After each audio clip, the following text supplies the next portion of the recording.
Today, our fellow citizens, our way of life, our very freedom came under attack in a series of deliberate and deadly terrorist acts.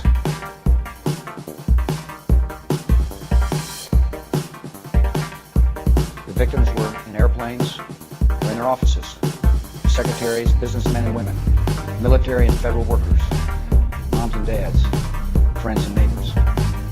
Thousands of lives were suddenly ended by evil, despicable acts of terror.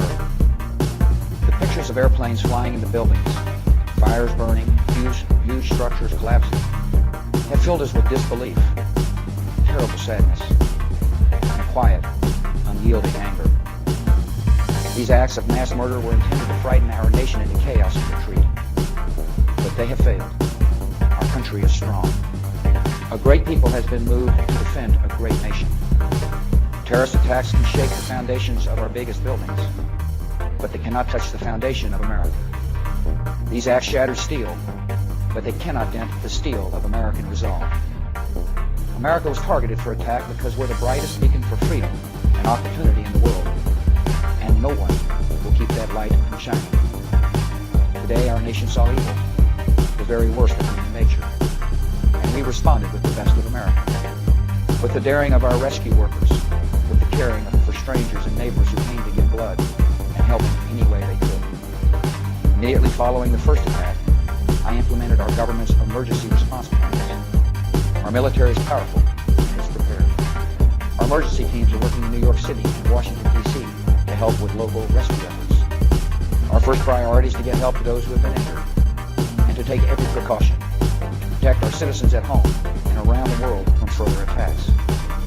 The functions of our government continue without interruption. Federal agencies in Washington, which had to be evacuated today, are reopening for essential personnel tonight and will be open for business tomorrow. Our financial institutions remain strong, and the American economy will be open for business as well. The search is underway for those who are behind these evil acts. I've directed the full resources of our intelligence and law enforcement communities to find those responsible and to bring them to justice. Bring them to justice. Bring them to justice.